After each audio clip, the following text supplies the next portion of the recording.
Now, before, yeah, you're muted. But before we get started, I wanted to just let you know too. This isn't going to be like the same conversation we had about this with him as what we did before. Okay, I'm not going to get all into the history and everything. I will let everybody know that what happened was Aaron Swartz ended up hacking into libraries that were set up by a university and illegally downloaded all their information. And he was arrested, and he was sentenced, or he was about to be sentenced pretty harshly for what he had done. Now, on January the 11th of 2013, he was found dead in his apartment in Brooklyn, New York, and that was by hanging. He committed suicide. Now, I know we had this conversation before, but like especially with what we've been discussing here about like the history of these supposed hackers. Okay, I know you don't like hearing the word, but I'm gonna say it. Okay, and the dealings that were done to them.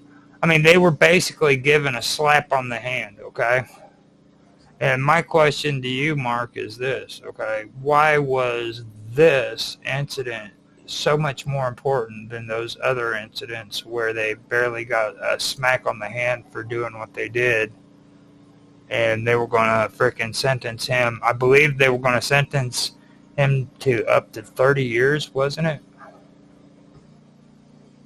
You know, that's my big question to you. You'd have to look at these specific. Yeah, I would have to review the specific trials. I would have to. I would have to review the specific trials you're talking about. Potential penalties up to 35 years in prison and a $1 million fine. Okay, and repeatedly, one right after the other of all of these supposed hackers that was arrested, their freaking sentences were freaking small. I mean, nothing. Basically a smack on the hand. But for this case, they were that harsh on them. You know, I have my opinion on it, but I don't know. You don't like conjecture, so I don't know if I should say it. No, yeah, you shouldn't treat each trial as the same as the last one. Well, what makes this one? You should be reviewing each of these trials as individual cases. Well, what was the difference between this one and you've not provided any data on any other trials? Yeah, I did. What about you just said trials, other trials. You haven't specified which ones you're talking about. What about the one I just mentioned where the black hat freaking hacker group freaking actually got on Twitter and was bragging about it, and then the guy got freaking arrested, and they basically slapped him on the hand and said, freaking, you did bad. You're a bad boy. Georgia, what?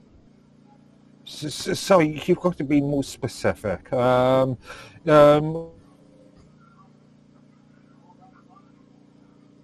huh? I would usually title like something like Mr. Smith versus the state of Florida or something. You have to be more specific about trials. You can't just make a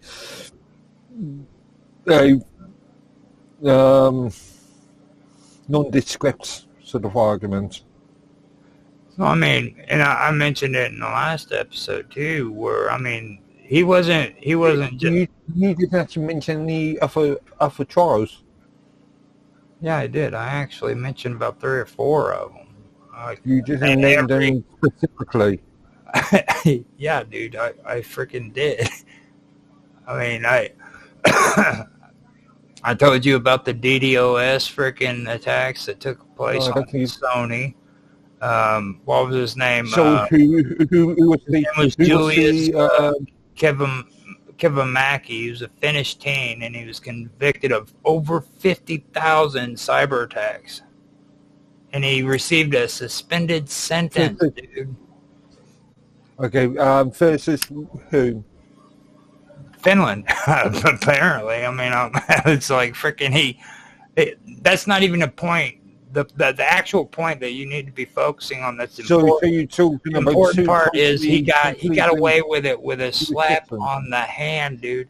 And it's repeated. Okay, that's my question. I don't care about court cases. Yeah, and you know they're over and over again. If you want to know, well, yeah, I cases, think you should when it comes to these sort of things. It's repeated. I mean, you can't just make blanket statements. It's repeated, dude. They don't even have accurate people who are actually arrested.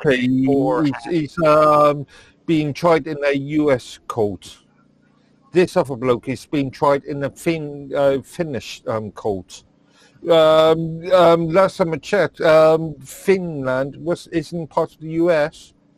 Well, what about freaking? We were talking about the Max Headroom freaking hacking. Okay, to this day they still don't know who was responsible for that. They don't even care, dude. It's like freaking they. You know what I mean? And to me, I seriously think that was if you've got nobody to charge. If you've got nobody to charge, then there is no court case. No, when a crime has been committed, that crime has to be investigated. It might become a cold case, but it is not freaking gone and ever forgotten. That is what freaking law and justice is about. Okay, so it's going to be stuck in the bottom of a archive in some public apparently they didn't even do a proper investigation when it happened, right? So what makes that different than this case, okay, where freaking all of a sudden he's getting 35 years and he's being fined a freaking $1 million. And I'll tell you what it's for. It's because these freaking intellectual fucking elites are freaking monopolizing freaking these. Bring up the transcripts of the trial. Do you know how much it costs for a freaking... Bring up the transcripts of the trial. Hey, hold up. Do you know how much it costs for a student to go to college? Bring up the transcripts of the trial. Let's find the thing. If you want to go deep, do a deep dive into the soldier, then let's do a deep dive. Bring up the transcripts. Okay. We can bring up the transcripts later if you want. But what I'm going to say right here is this is what it appears to me, okay? It appears to me that freaking these people make a shitload of money out of exploiting fucking college students. How much money does it cost a college student to go to college? And then when they get into college, they have to freaking pay for these textbooks. These textbooks are outrageously expensive. And they know it, and they take it and use that to exploit them so that they can get rich and become fat cats and holiday and freaking the French Rivieras. Okay? And what he did is he freaking hit them where it hurt them. He hit them in their freaking pocketbooks, and they freaking didn't like it. And that's why they freaking went after him as hard as they did, because freaking he ended up freaking doing it. And all of so he violated copyright. He violated copyright laws.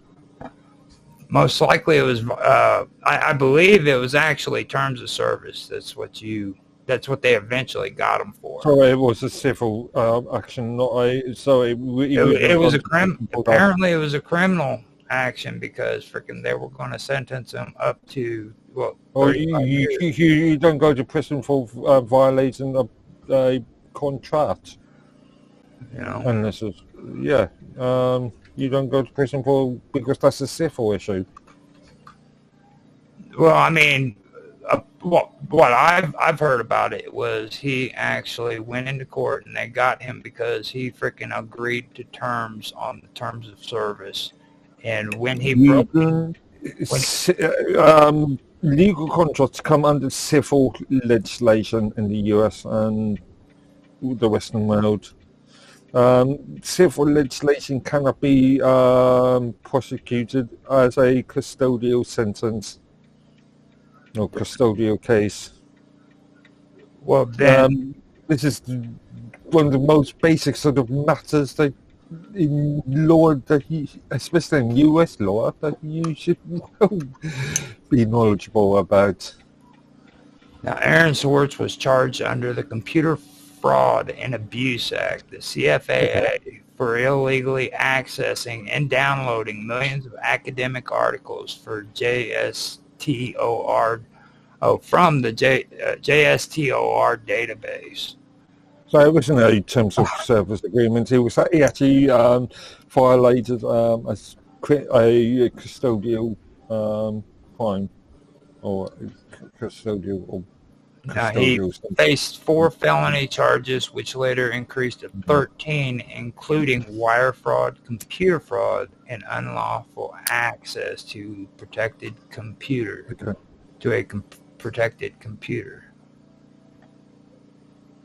So that's what he was charged with. He was initially charged with 1 count of wire fraud and later superseded.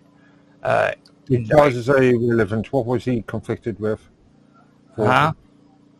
The charges are really irrelevant unless there's a conviction there. No, So he was in the middle of hearings when he committed suicide. Like he had already heard that it was going to be a pretty harsh judgment, and he freaking just couldn't cope with it, and he killed himself. So he wasn't even able to be sentenced. You know, he was initially charged with 1 count. Let me finish. He was initially charged with 1 count of wire fraud, and later superseded indictment added another count. And a later superseding indictment added another count. Wire fraud involves electronic communications like the internet to defraud someone. And then the second one was violations of Computer Fraud and Abuse Act.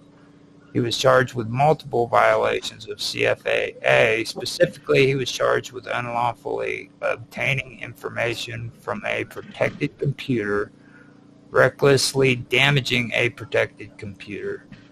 In total, the final indictment included 13 felony counts, 2 counts of wire fraud, and 11 counts of violating the CFAA. Which and a judge should look at that as each individual count and should create punishments based upon each single account. So, which in total equates to 30 years. These charges stemmed from Swartz's actions of systematically downloading articles from JSTOR, an online academic journal repository, using MIT's network. Now, the prosecution argued that his actions constituted unauthorized access and misuse of a computer network, leading to these charges.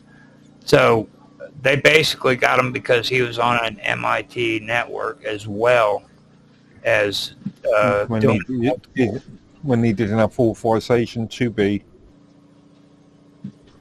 And he was doing multiple freaking files as well.